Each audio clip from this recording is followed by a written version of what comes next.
Il se passe beaucoup de choses à Saint-Urbain. Et pour en parler, j'accueille la mairesse, Claudette Simard. Madame la mairesse, bonjour. Bonjour, Martin. D'abord, bienvenue sur le plateau de TVCO. Ça me fait plaisir. Parlons d'abord de développement économique parce qu'il se passe plusieurs choses dans votre municipalité. Oui, moi, j'aimerais d'abord qu'on fasse le point sur vos développements immobiliers. On sait que la Ville a mis en disposition là, 2 secteurs. Là, où il y avait des lots à vendre depuis maintenant 1 an ou 2. Oui. Est-ce que c'est comblé? Est-ce que c'est vendu, madame? Pas du tout. Les 2 développements ne sont pas tous vendus. On a quelques constructions déjà installées. Oui. Je parle celui du prolongement de la rue Saint-Jean et de la rue des Basques dans le cœur du village, en bas. Qui est desservi. Qui est desservi en partie par les maisons existantes et par les futures maisons, quelques-unes. Et ensuite, vous avez le développement en haut, le développement des Sorbiers à Saint-Jérôme, qui est un autre secteur pour développer au niveau de Durand-Saint-Jérôme. On est rendu à combien, genre, à peu près, dans les pourcentages de quoi? de vente là-dessus? Vous aviez quoi, une quarantaine de lots à peu près? Non, au total, au développement des Sorbiers, c'est toujours par phase qu'on le fait parce que ça coûte cher. Okay. Donc, nous, pour la première phase, on a 10 ou 12 terrains qui sont à vendre. Oui. On n'en a aucun de vendu encore. On a des gens qui se sont informés, qui ont reculé, peu importe. On sait très bien que la conjoncture économique n'est pas facile. Oui. Donc, ça va prendre le temps que ça va prendre, mais on a de la disponibilité. Donc, on attend les futurs acheteurs. On a aussi, au niveau du développement de la rue Saint-Jean, du prolongement de la rue Saint-Jean et Sorbier, décidé d'y aller avec un promoteur qui est venu nous rencontrer, Construction Rosaire-Gay, pour penser à des mini-maisons. Vous connaissez comme moi la conjoncture au niveau logement. Oui. Et on nous a promis qu'on pouvait livrer à des coûts accessibles, des mini-maisons presque sur mesure à Saint-Urbain. Oui, tout à fait. Alors moi, je trouvais le projet intéressant. On avait vu une maison modèle. On en a une d'installer sur le terrain et on y va par phase là aussi. Alors le promoteur en a déjà une qui va être installée d'ici quelques jours. Et les autres vont suivre, tout dépendant de la demande. Alors, on y va là aussi parce que, en bas particulièrement, c'est vraiment, il faut desservir l'eau et l'égout. Oui. Hein? C'est des coûts importants. Fait que là, on doit s'assurer qu'on garde un équilibre et que lorsqu'on compte, pas mettre des millions dans le développement avec des terrains qui sont pas vendus. Vous y allez progressivement. Mais on va y aller progressivement et c'est une offre intéressante, je pense, pour la population. Ce qu'on comprend, c'est que vous serez prête à accueillir ceux qui voudront s'installer à Saint-Urbain, parce que là, il y a des gros projets qui s'en viennent. Puis je pense à l'usine Galveco. Oui. Les travaux ont commencé. Oui. Cette usine, une usine de galvanisation, on parle d'un investissement de 70 millions. Oui, c'est eux qui ont le plus grand, la dernière phase, la phase 3 du parc industriel. D'accord. Dont l'entièreté était achetée par M. Charles Simard. Et donc, ce qu'on voit présentement à la construction, c'est vraiment pour la chaufferie, et parce qu'ils vont chauffer... à la biomasse, c'est ça qui est annoncé. Et c'est majeur, c'est quand même assez grossi. On parle de 70 millions. Le projet global, oui, c'est 70 millions. Combien d'emplois avec ça, Une centaine d'emplois. Et bien, avec des services assez intéressants pour les employés. Donc, une garderie, cuisine et autres. Fait que ça serait intéressant, je pense, d'y travailler. C'est un processus de galvanisation, c'est un processus industriel qui est assez lourd. C'est quoi les garanties que vous avez eues quant à la protection de l'environnement? Bien, moi, je vous dirais, j'étais agréablement surprise quand nous avons eu la présentation officielle de la part de Charles Simard et son équipe pour nous expliquer tous les protocoles auxquels ils devaient répondre pour avoir ces autorisations en environnement, que ce soit pour l'eau, que ce soit pour l'air, que ce soit le sol, parce qu'ils ont dû avoir de la compaction dynamique. Alors, il a obtenu tous ces projets... C'est permis? Oui, tous ces permis. Et ça a été un dur travail qui a été fait pour les obtenir, parce que, comme il y avait beaucoup de craintes, on sait, dans la population, mais la présentation a donné toutes les réponses, et je pense que, même si on a encore des inquiétudes pour certaines personnes, je peux vous dire qu'il a passé haut la main afin d'obtenir ces permis. L'ouverture est prévue pour quand? Novembre 2025.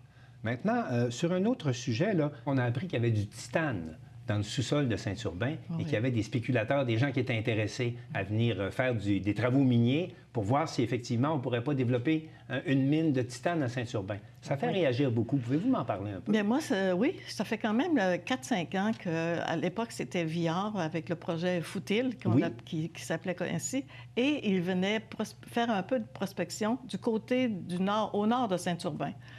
à la limite du parc des Grands Jardins. D'accord. Alors, oui, on voyait passer l'hélicoptère. Ils venaient nous rencontrer à l'occasion pour nous expliquer où ils en étaient rendus.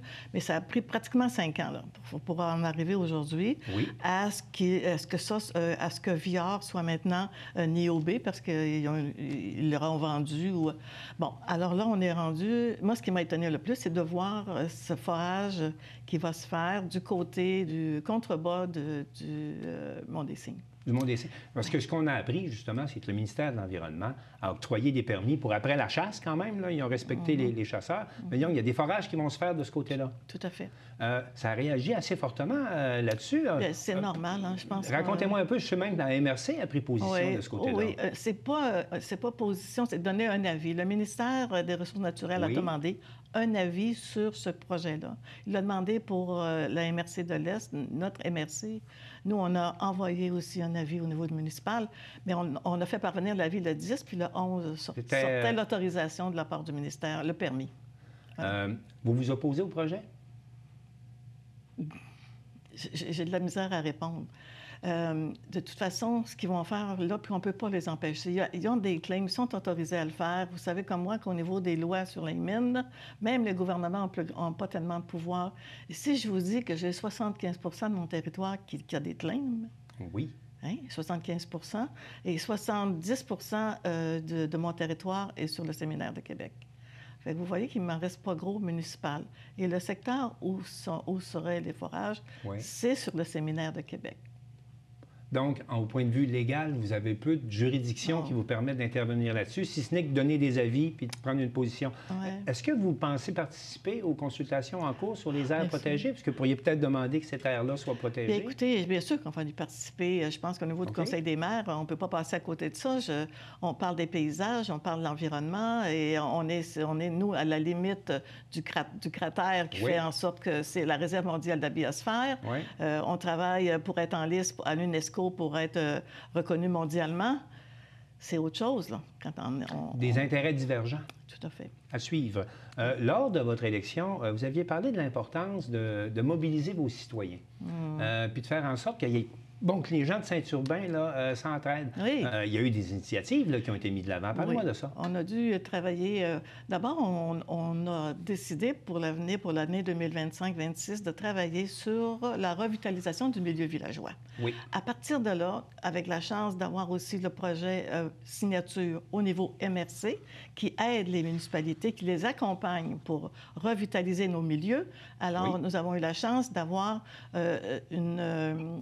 rue principale, qui est venue faire des consultations publiques avec former des comités, écoutez, on avait plus de 125 personnes qui ont participé à ces consultations-là. Et qui devaient mener à? Qui devaient mener à c'est quoi qu'on veut pour l'avenir dans notre municipalité. Comment on revitalise notre milieu villageois? C'est quoi vous voulez avoir comme changement? Puis qu'est-ce qu'on peut faire ensemble pour y travailler? Est-ce qu'il y a des réponses à ces questions? Bien oui. Alors, le projet continue. Écoutez, on en est présentement à revoir la circulation pour le transport scolaire et les enfants avec l'école. Fait qu'on est en lien avec le Centre de services scolaires de Charlevoix pour travailler sur un projet de revitalisation au niveau circulation, au niveau des enfants qui vont à l'école, une nouvelle rue qui serait construite à l'intérieur de tout ça. Donc, ça se mobilise présentement, là, et les efforts ont été faits. Oui, il y a le MADA, il y a pour les nouveaux arrivants, il y a aussi le projet pour la revitalisation du noyau villageois, les loisirs. Alors, on a 4 ou 5 nouveaux comités qui sont formés. Et moi, je trouve ça essentiel. Puis j'aime ça voir nos gens, nos nouveaux arrivants s'impliquer. J'aime ça voir les jeunes familles adhérer puis dire, nous, on est prêts à embarquer dans vos projets, puis on veut être là pour vous accompagner. Vous arrivez à la 3e année de votre mandat de mairesse. Si vous aviez un qualificatif à donner sur les 3 dernières années, j'ai l'impression que ça n'a pas été facile. Non. Avec les inondations, puis tout ce qui s'est passé, puis ce qui arrive. Parlez-moi un peu, quelle image vous vient à l'esprit là, quand on parle des 3 dernières années? J'ai l'impression que j'ai pris 10 ans en une année et demie. Et je me suis sentie coupable longtemps. Sur plein de choses, mais en lien avec les inondations, bien sûr. Oui, j'ai trouvé ça très difficile. Et en même temps... Pourtant, vous n'avez pas fait l'objet de reproches publics. Là. Non, mais moi, je m'en suis fait, puis je m'en fais encore, mais On va passer OK. Mais vous avez trouvé ça difficile à ce point-là d'assumer tout ça? Vraiment, vraiment. Et en même temps, je n'aurais pas voulu être ailleurs que mairesse quand c'est arrivé tout ça. Parce que je trouve ça... Pour moi, c'est une famille, là, la municipalité. Oui, je fais rire les gens avec ça, mais moi, c'est ma famille. C'est nos gens, c'est notre monde. Alors, ces événements-là m'ont affectée parce que je me mets souvent à la place des gens qui vivent des situations, que ce soit pour un dossier, un projet ou autre. Oui. Bon, dois-je comprendre que ça a été le plus dur de tous les mandats que vous avez faits à la mairie? Oui, c'est le plus dur et c'est le dernier. Et vous me confirmez ce matin que c'est le dernier? Ah, tout à fait. Oh, oui. Je ne reviendrai pas sur ma parole. Je ne suis plus capable de suivre. Bien, moi, j'ai été très heureux de vous suivre aujourd'hui en entrevue. Puis, ce n'est pas votre dernière entrevue à TVCO. On va se revoir d'ici votre départ.